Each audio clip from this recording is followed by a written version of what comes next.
River bed పూర్తవడం తలకు మించిన భారంగా కనిపిస్తుంది.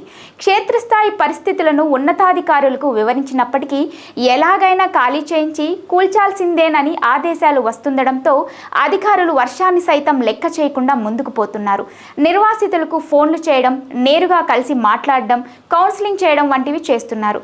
డ్రోన్ సర్వే ప్రకారం మూసీ బఫర్ జోన్ పరిధిలో మొత్తం 7,850 నిర్మాణాలు ఉన్నట్టు హైదరాబాద్ రెవెన్యూ అధికారులు చెప్పారు. ఇందులో హైదరాబాద్లో 5,250, రంగారెడ్డి, మేడ్చల్లలో 2,600 వరకు నిర్మాణాలు ఉన్నట్టు తెలిపారు. వేలాది మంది కుటుంబాలు అక్కడ నివసిస్తున్నాయని చెప్తున్నారు. రివర్ బెడ్ కూల్చివేతలే గగనంగా మారడంతో ఇక బఫర్ జోన్ జోలికి వస్తే నిర్వాసితులను ఎదుర్కోవడం కష్టమని అధికారులు తలలు పట్టుకుంటున్నారు. బాధితులు అందరూ ఒకే చోట గుమిగూడకుండా విభజించి ఒప్పించడమే సరైన మార్గమని వారు భావిస్తున్నారు. రివర్ బెడ్ విషయంలో కూడా ఇదే ఫార్ములాను ఫాలో అవుతున్నారు.